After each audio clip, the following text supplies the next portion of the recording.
Nancy ওয়েক।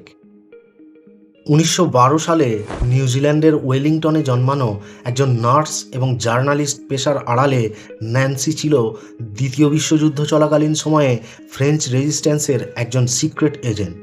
যে কোনো জটিল অভিযান থেকে শত্রুদের চোখে ধুলো দিয়ে বেরিয়ে আসার অসম্ভব দক্ষতা থাকার কারণে তাকে হোয়াইট মাউস বলা হতো।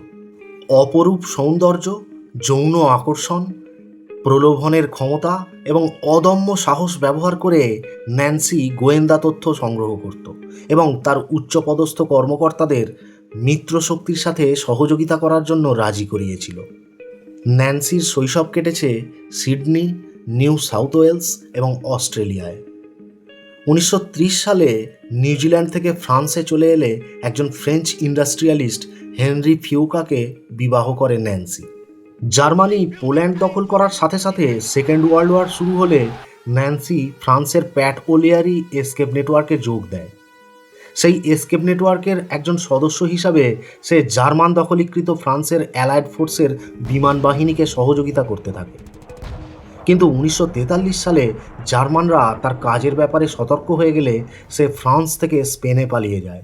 এরপর জার্মানরা তার হাজব্যান্ডকে হত্যা করলে প্রিয়তমাসুর লাশ ফেলে রেখে জ্বলন্ত বারুদ বুকে নিয়ে স্পেন ছেড়ে সে পাড়ি দেয় ইংল্যান্ডে। ইংল্যান্ডে আসার পর স্পেশাল অপারেশনসে যোগ দেয় এবং তার ছদ্মনাম হয় হেলেন। ন্যান্সির জীবনের সবচেয়ে রোমাঞ্চকর এবং বিভীষিকাময় অভিযান ছিল 1944 সালে বিশ্বযুদ্ধ চলাকালীন এক ভয়াবহ রাত।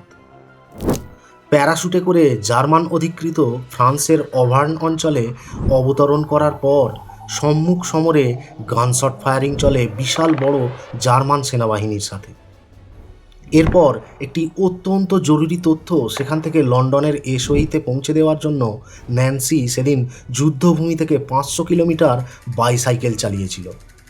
পাহাড়ি দুর্গম পথ, ঘন অন্ধকারে ঢাকা জঙ্গল, বন্য নেকড়ের গর্জন আর পিছনে নাৎসিদের প্যান্জার ট্যাঙ্ক থেকে ছুটে আসা মেশিনগান ফায়ারিংয়ের বুলেট এড়িয়ে বাইসাইকেলে পেডালিং করে পালিয়ে যাচ্ছে একটি সাদা ইঁদুর ন্যান্সি ওয়েক।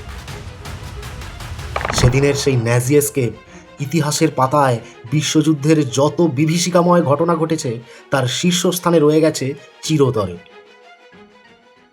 যুদ্ধ পরবর্তী সময়ে বাকি জীবনটা ন্যান্সি কাটিয়েছিল এয়ার মিনিস্ট্রিতে একজন ইন্টেলিজেন্স অফিসার হিসাবে। 2011 সালে 98 বছর বয়সে তার মৃত্যু হয় লন্ডনে।